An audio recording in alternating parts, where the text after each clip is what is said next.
World War One history, Tommy Atkins Frontline 1418.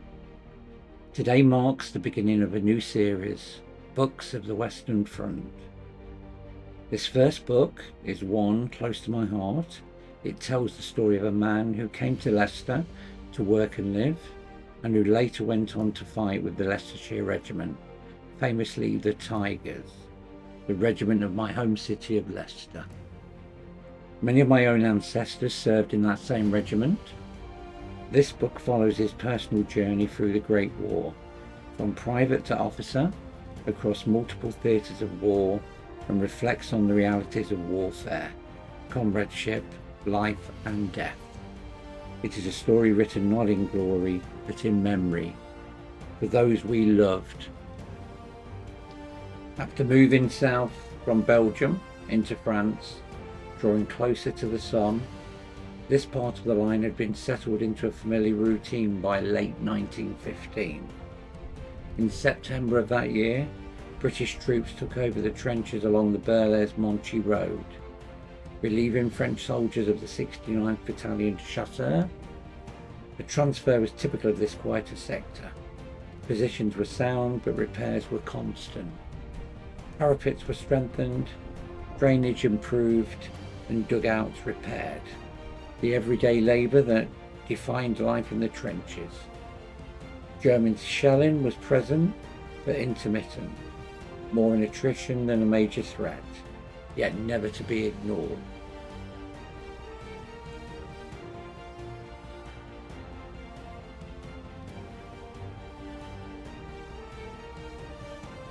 Here, war was measured not by great offensives, but by the routine and endurance. The slow grind of holding a quiet stretch of front. Yet even here, danger was constant. Late in the year, while filling sandbags, a burst of rifle grenades struck the trench. With his mate Ted Lineker beside him, he was hit by shrapnel, a small wound, but enough to send him down the trench to the aid station and out of the line. While some were able to go on leave, others were never to leave the French churchyards in Berles-au-Bois. After recovering, he returned to the line for Christmas 1915. By New Year 1916, steel helmets were issued, and in February they were holding the Bailleulmont sector, once again settling into trench routine and endurance.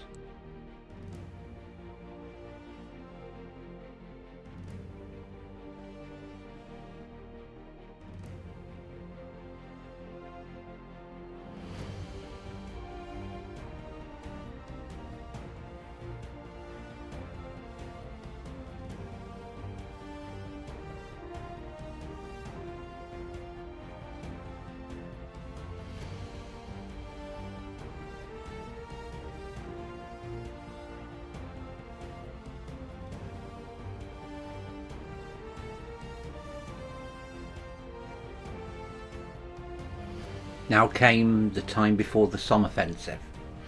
Months of rebuilding and rejoining his mates in the 8th Leicesters. In the summer sun, they briefly forgot the war, swimming and resting when they could, unaware of how soon they would be called forward. Their battle would not come on the 1st of July, but later, advancing from Mametz towards Byzantine Wood.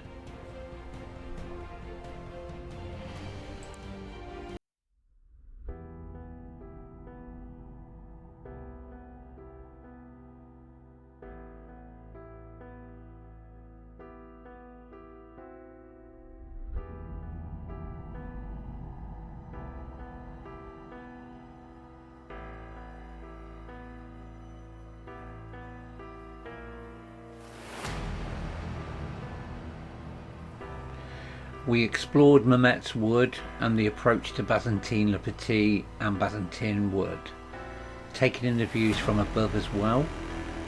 Walking through Mametz Wood is a haunting experience, eerily quiet, yet heavy with the weight of history. The scars of shelling are still visible in the undergrowth, a stark reminder of the violence that swept through here. As we made our way out, the danger of the past lingered. An unexploded shell left behind, just a chilling testament to what had occurred.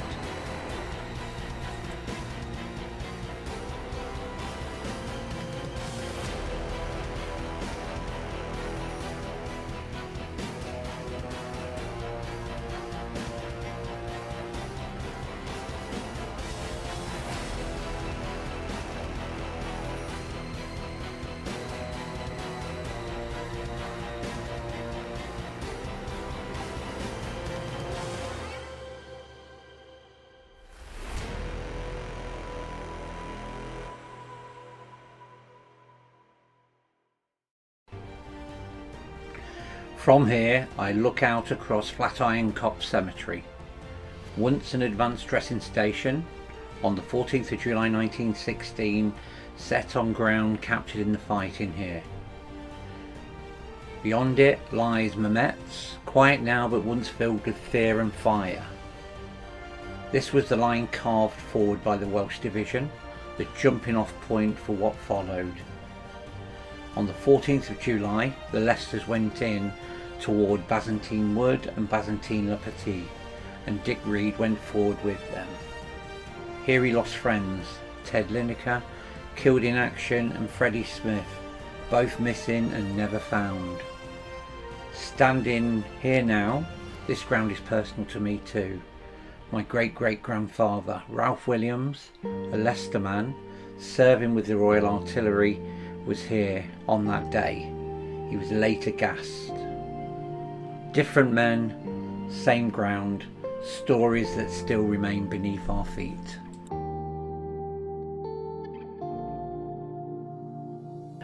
Among the fallen of the Leicestershire Regiment, some were fortunate to have a known grave.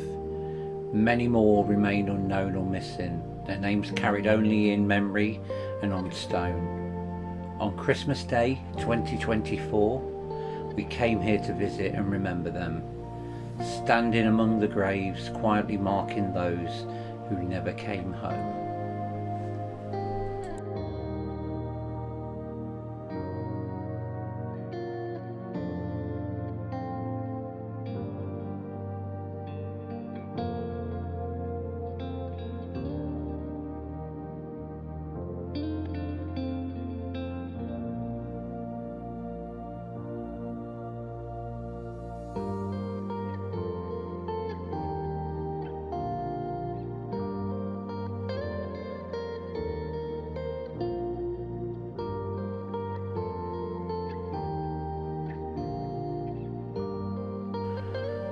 As dusk fell on the fourth day of fighting, what was left of the Leicesters began the slow move back through Mametz woods.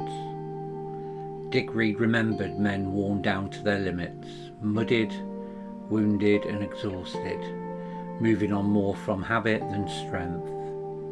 They followed the narrow light railway track, one of the few clear lines through the shattered wood, leading them toward a relatively sheltered area near Fricourt.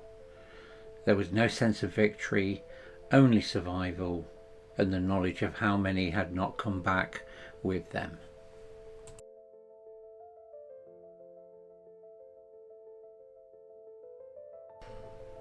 After the rest and reorganisation of the brigade, Dick Reed moved off again, now serving as a Lewis gunner. They crossed the scarred battlefields of the Somme, passing through Carnoy, where they camped for 2 days, the distant sound of heavy fighting rolling constantly across the ground. Battles like Flers, where tanks were used for the first time, could be heard in the distance, and beyond the broken landscape stood the tilting Virgin on the church at Albert.